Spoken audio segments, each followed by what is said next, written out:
Eismo dalyvių dėmesys vairuojant yra toks svarbus, kad kai kuriuose šalyse reikalavimas vairuotojui būti dėmesingam įrašytas į kelių eismo taisyklės. Užsienio tyrimais nustatyta, kad dėl vairuotojų nedėmesingumo vyksta nuo 16 iki 34% eismo įvykių. Vokietijoje nustatyta 84% eismo įvykių priežastis – neteisingi vairuotojų veiksmai, dėl kurių kaltas jų neatidumas. Lietuvos didžiuosiuose miestuose nemažai vairuotojų ypač nedėmesingi rytais ir darbo dienos pabaigoje, kai būna pavargę.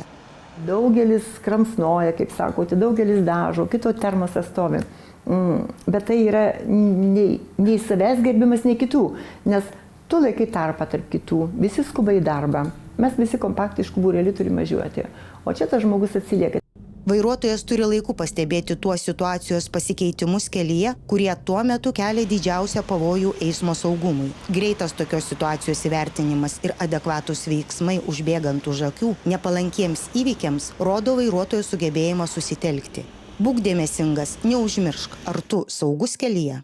Dėmesys tai svarbiausias veiksnys vairuojant. Sugebėjimas koncentruoti dėmesį garantuoja vairuotojo patikimumą. Kartais vairuotojas po autoavarijos aiškina, tiesiog nežinau, kaip tai atsitiko. Priežastis aiški, nesusikaupė, užsigalvojo, pamiršo, kad vairuoja. Jeigu jau atsisėdi už vairo, visos problemos ir visi įvykiai, visi nuotykiai, kurie iki tol buvo tavo gyvenime, turi užmiršti būti. Dėmesį turi sutelkti ne tik vairuotojas, bet ir pėsčiasis. Dažnai pėstieji piknaudžiauja eidami per gatvę.